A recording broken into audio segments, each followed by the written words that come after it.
Assalamualaikum anak-anak. Waalaikumsalam, Ibu. Gimana kabarnya? Alhamdulillah baik. Ibu sehat, Bu. Aduh, Ibu habis dirawat nih. Oh, itu tangannya kenapa, Ibu? Iya, habis diinfus Ibu. Ibu kenapa, Bu? Sakit apa? Lambung. Kalian jangan telat makan ya, guys. Ibu harus makan, Ibu. Makan dulu Bu dia Bu, bukan makan. Oh iya, Ibu, maaf, Pak. Udah siap belajar belum? Siap. Siap.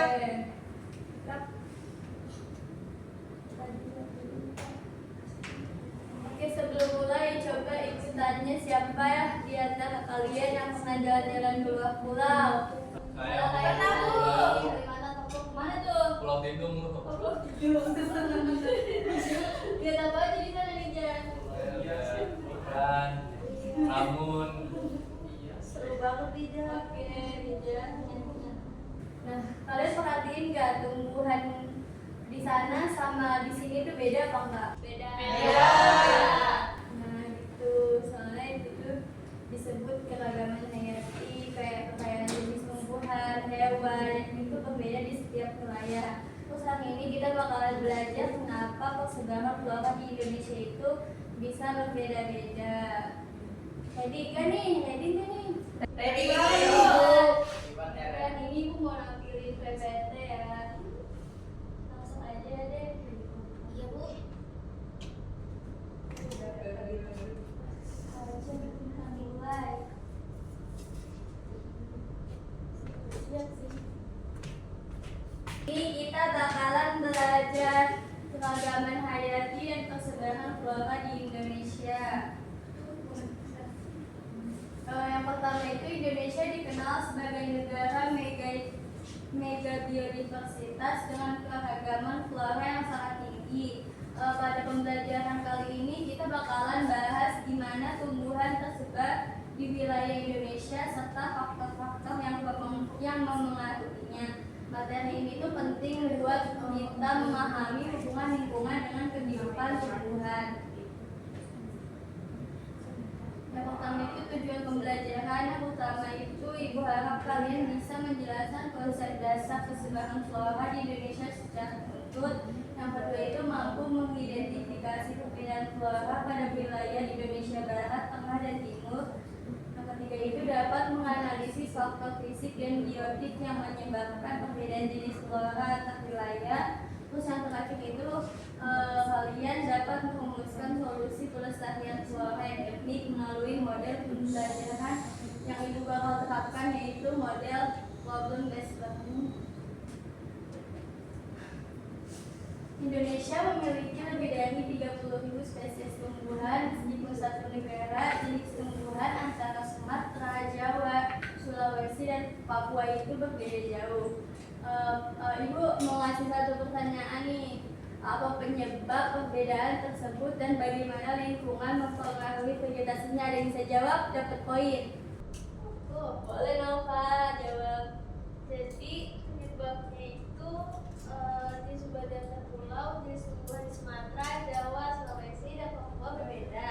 Itu karena letak geografi dan sejarah geologi. Nah, Sumatera sama Jawa ini dekat Asia sehingga jenisnya mirip flora Asia. Papua dekat Australia sehingga floranya bergaya Australasia. Sementara Sulawesi menjadi zona peralihan dengan banyak spesies endemik. Pulau-pulau yang lama terpisah juga menjadi tumbuhan berevolusi sendiri. Terus selanjutnya itu ada pengaruh ya, Bu? Iya. Pengaruh lingkungan terhadap vegetasi, yaitu lingkungan menentukan vegetasi melalui iklim, tanah, dan ketinggian. Nah, curah hujan tinggi itu hujan lebat ada di Sumatera, daerah kering, savana di NTT, tanah vulkanik subur, beragam tanaman di Jawa, pegunungan dingin, tumbuhan montana di Papua. Oke, bagus Nova, tepuk tangan. Oke, kita lanjut di sini. Selanjutnya itu ada pengertian flora. Bu, katanya si Lisa mau baca. Oh, boleh Lisa, silakan. ngobrol, Bu.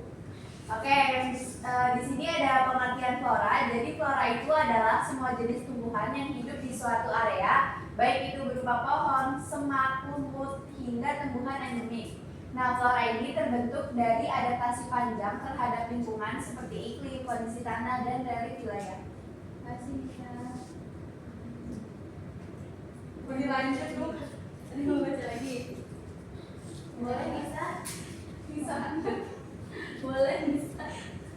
Selanjutnya di sini ada persebaran flora. Nah, persebaran flora ini berarti pola penyebaran tumbuhan pada suatu wilayah. Faktor fisiknya itu seperti curah hujan, suhu, dan struktur tanah yang sangat menentukan jenis tumbuhan yang dapat bertahan. Masyarakat lokal dan aktivitas manusia juga ikut mempengaruhi pola sebaran ini. Selanjutnya itu di sini ada faktor persebaran yang itu faktor iklim. Iklim adalah faktor utama yang menentukan kehidupan tumbuhan. Suhu mempengaruhi proses fotosintesis dan enzim tumbuhan. Curah hujan menentukan kelembapan tanah dan ketersediaan air. Kelembapan ini juga berpengaruh pada kemampuan tumbuhan beradaptasi. Contohnya itu daerah tropis lembab memiliki hutan hujan lebat, sedangkan di daerah kering itu mendukung vegetasi savana. Tina mau baca Bu katanya? Boleh banget Tina. Nah, di sini ada faktor persebaran tanah. Jenis tanah yang berbeda menghasilkan vegetasi yang berbeda pula. Tanah subur, endosol, latosol cocok bagi hutan tropis. Tanah berpasir cocok untuk mangrove atau tumbuhan pantai. Kandungan mineral menentukan nutrisi yang diserap akar. Tanah menjadi dasar paling penting bagi keberlangsungan kehidupan tumbuhan. Masih Lina. Siapa lagi yang mau baca? Selanjutnya ada faktor persebaran yaitu ketinggian. Nah, ketinggian ini berpengaruh pada suhu dan tekanan udara. Kalau di dataran rendah itu tingginya 0 sampai 200 meter, ditanami kelapa, palem, sama rambutan. Terus juga kedua ada dataran sedang, tingginya 200 sampai 1000 meter, ditanami teh, kopi, dan pinus.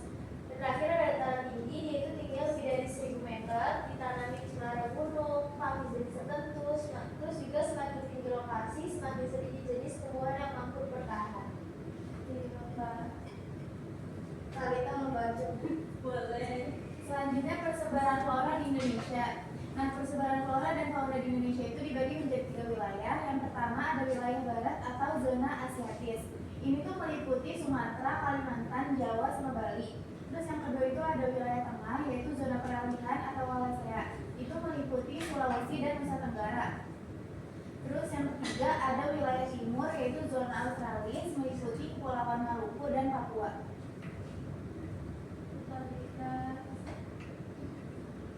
Selanjutnya itu ada flora wilayah Indonesia Barat Asiatis. Karakteristiknya itu yang pertama hutan hujan tropis yang selalu hijau. Yang kedua itu pepohonan berumbulan besar, berbatang lurus dan rimbun. Dan yang satu itu tingkat keanekaragaman spesiesnya sangat tinggi.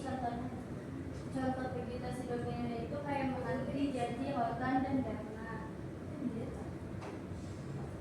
Terus contoh flora wilayah barat itu yang pertama ada anggrek hutan dengan banyak variasi warna dan bentuk. Kedua itu ada rotan yang tumbuh subur di hutan Kalimantan. Yang ketiga itu damar dan menanti, pohon penghasil duta dan kayu berkualitas tinggi. Yang keempat ada pohon jati di Jawa dengan kayu kuat dan bernilai ekonomi tinggi. Selanjutnya itu ada flora wilayah Indonesia di bagian tengah atau peralihan. Karakteristiknya itu yang pertama vegetasi campuran antara tipe barat dan timur. Terus kedua banyak spesies endemik akibat pengaruh isolasi pulau. Dan yang ketiga itu memiliki iklim bervariasi dari basah sampai kering. Terus selanjutnya ada contoh flora wilayah tengah. Yang pertama itu kayak cendana tanaman khas NTT yang bernilai ekonomi tinggi. Yang kedua itu ada eboni, kayu hitam langka dari Sulawesi. Yang ketiga itu ada agatis, pohon resin yang banyak dimanfaatkan oleh perindustrian. Terus yang keempat itu ada savana kering di NTT yang mendukung vegetasi rumput dan hutan. Terus saya mau baca dulu. Boleh Bulan, boleh banget.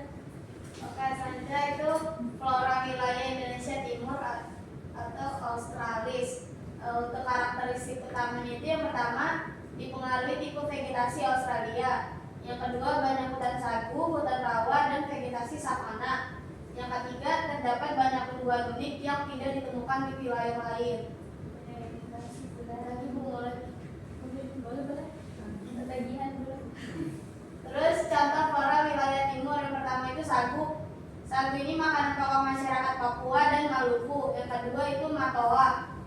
Itu tanaman buah khas Papua. Yang ketiga eukaliptus, jenis pohon yang tahan kondisi panas dan kering. Yang keempat mangrove, tumbuh sepanjang pesisir timur di Indonesia. Puasa Bu. Oke, boleh Aisyah. Flora endemik Indonesia. Flora endemik adalah tumbuhan yang hanya hidup di wilayah tertentu. Contohnya Rafflesia arnoldi di Sumatera, anggrek hitam di Kalimantan, dan kantong semar berbagai daerah pegunungan. Flora ini menjadi indikator kesehatan ekosistem alam. Oke, Aisyah, makasih. Selanjutnya itu Bu Andini. Ini boleh. Ancaman terhadap flora di Indonesia. Yang pertama, maaf bukan kepalanya. Iya maaf. Yang pertama ada deforestasi, yaitu pembukaan hutan untuk perkebunan dan pemukiman. Yang kedua, perdagangan ilegal. Banyak flora langka diperdagangkan tanpa izin. Yang ketiga, perubahan iklim memengaruhi pola hujan dan habitat flora. Yang terakhir ada kebakaran hutan, terutama di musim kemarau panjang. Oke. Selanjutnya itu ada upaya pelestarian flora. Yang pertama ada konservasi in situ untuk melindungi flora di habitat aslinya. Kedua itu konservasi ex situ, botanical garden atau kebun muda. Terus penegakan hukum terhadap perdagangan flora yang dilindungi. Terus edukasi kepada masyarakat untuk menjaga keberlanjutan lingkungan. Nah, Ibu mau kasih tugas kelompok buat kalian. Kalian kelompoknya memilih sendiri atau gimana? Milih sendiri, Bu. Udah boleh. Yang kelompok pertama itu mengidentifikasi penyebab utama, terus yang kedua itu menjelaskan dampak lingkungan, terus yang ketiga itu kelompoknya memberikan rekomendasi upaya pelestarian. Terus nanti kalian presentasiin, oke? Berapa orang Bu kelompoknya? Enggak, itu nanti presentasi. Oh. Iya, langsung presentasi ya. Waktunya berapa menit ya? 10 Bu, 10 ya. 10 menit. Bu berapa orang kelompoknya? 2 sampai 3 sampai 3. Oke, masuk Bu. Oke. Udah capek. Oke Bu. Oke. Silakan berdiskusi ya. Ya Bu. Kita yang mana nih? Pas lagi gurunya sih. Emang gue yang pertama. Ini pembukaan namanya. Yang banyak apa kita terus matoa gitu ya.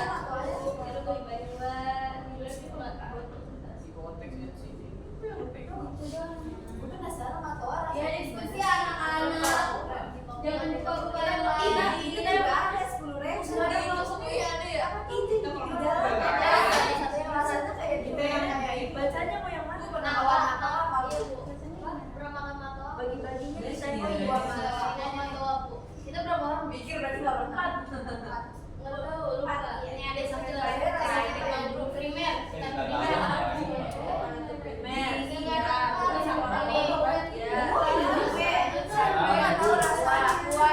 Yang pokok lagi kita katanya dia bilang Dicampur apa? matoa ya. Kita ini kedua sampai cahaya. Ya. Siapa aja? Ini yang di depan nggak sih? Bukan gue ngechat Ebel, gue bilang kemarin dia tuh ngechat gue nih anak acara yang bisa acara apaan? Gue jimat nih. Kata dia gini, gue kagak masuk. Kata gue gimana sih nama lu kan ada di hasil pengumuman panit. Kata dia gitu, iya orang gak ada grupnya. Berarti lu sampai Sampai chat Ebel. Ebel, gini-gini. Kan ketinggalan dia. Menurut Udah sampai sampai cahaya ya. ya. Ada kejar Ketinggalan. cahaya. Terus gue bilang, Diskusi ya. Ini Bu. Udah bareng saya belum diskusinya? Belum dikira itu kelas. Oke, tunggu ya. Belum rasanya. Ya Bu, ya Bu. Ya. Iya Bu. Ya. Sudah Bu. Kelompok pertama sudah maju. Saya. Ih, kita dulu. Oh, ya udah deh. Kelompok satu. Kelompok dua. Kelompok dua.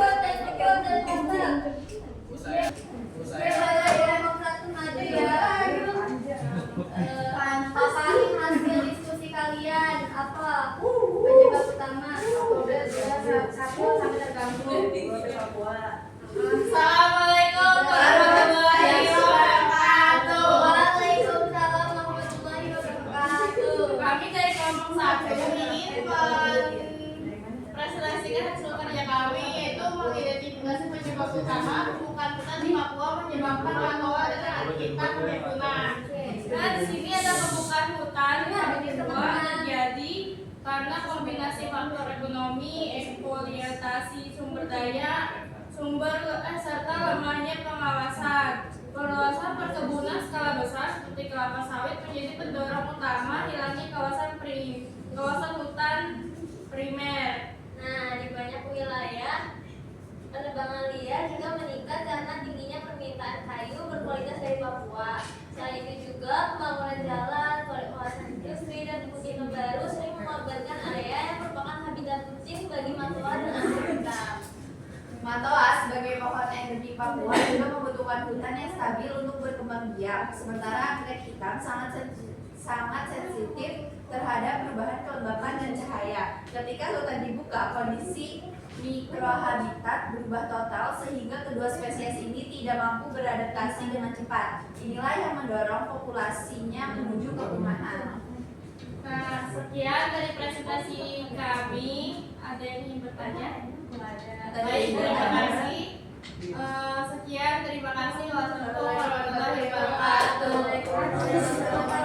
Kelompok 1.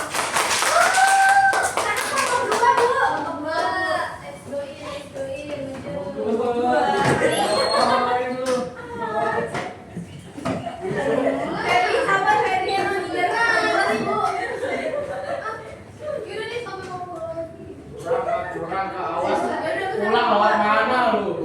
Aku balik duluan. Assalamualaikum warahmatullahi wabarakatuh. Waalaikumsalam warahmatullahi wabarakatuh. Kami dari kelompok 2 ingin mempresentasikan hasil diskusi tentang dampak lingkungan dan sosial. Dari sisi lingkungan, hilangnya hutan menyebabkan kerusakan ekosistem yang sangat luas. Keanekaragaman hayati berkurang drastis karena hilangnya pohon besar dan lapisan tanah menjadi mudah longsor. Juga siklus air terganggu, populasi matoa menurun karena kehilangan area regenerasi alami. Sementara anggrek hitam semakin jarang ditemukan akibat rusaknya tempat tumbuh yang lembab dan teduh. Dampak ini bukan hanya merugikan spesies tertentu, tetapi juga mempengaruhi hubungan antar organisme dalam seluruh rantai makanan di Papua. Secara sosial, masyarakat adat Papua merasakan dampak paling besar. Hutan bagi mereka bukan sekedar ruang hidup, tetapi juga identitas budaya, sumber pangan, obat tradisional, dan bahan kerajinan. Ketika hutan dibuka, mereka kehilangan akses terhadap buah matoa yang bernilai ekonomi dan anggrek hitam yang menjadi komoditas budaya dan hias. Lalu konflik sosial juga dapat muncul karena batas hutan adat menjadi terganggu dan karena wilayah dialihkan tanpa persetujuan memadai. Nah, akibatnya perubahan lingkungan mempengaruhi struktur sosial, mata pencaharian, dan juga keberlanjutan budaya masyarakat setempat. Sekian dari kelompok 2. Assalamualaikum warahmatullahi wabarakatuh. Tangan teman-teman buat kelompok 2.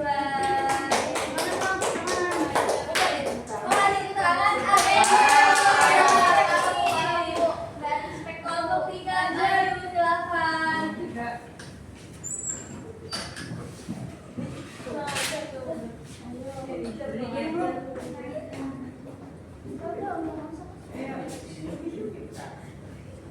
Assalamualaikum warahmatullahi wabarakatuh. Waalaikumsalam warahmatullahi wabarakatuh. Jadi kami dari kelompok 3 ingin menjelaskan rekomendasi upaya pelestarian.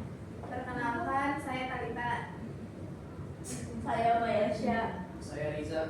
Saya Kirana. Oke, jadi untuk menjaga keberlanjutan matoa dan anggrek hitam diperlukan upaya pelestarian menyeluruh. Pertama, pemerintah harus memperkuat kawasan konservasi dan menegakkan hukum terhadap penebangan liar serta alih fungsi lahan ilegal. Pengelolaan hutan berkelanjutan perlu diterapkan dengan melibatkan masyarakat adat sebagai pengelola utama, karena mereka memiliki pengetahuan tradisional tentang cara menjaga hutan Papua. Selain itu, program reboisasi harus menggunakan spesies lokal, termasuk matoa, agar struktur ekosistem dapat pulih dengan lebih alami. Untuk anggrek hitam, Budidaya ex situ di kebun botani, sekolah, atau pusat riset sangat penting agar populasinya tetap terjaga tanpa terus-menerus mengambil dari alam. Oh, selanjutnya edukasi masyarakat itu juga harus diperkuat baik untuk pelajar, warga lokal maupun perusahaan agar memahami betapa pentingnya mencegah spesies ini.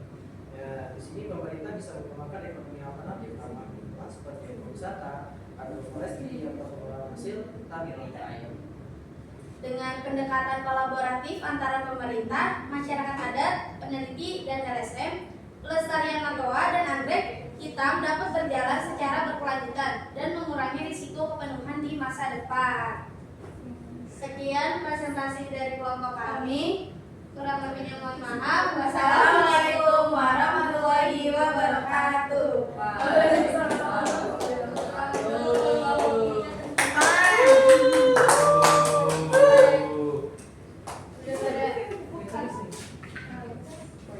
Bagus-bagus banget presentasinya. Berarti udah pada paham ya selama dari hari ini. Boleh nggak satu orang nyimpulin kita udah belajar apa aja? Talita, Bu, katanya mau Boleh Talita. Iya Bu, benar Bu. Talita main juga.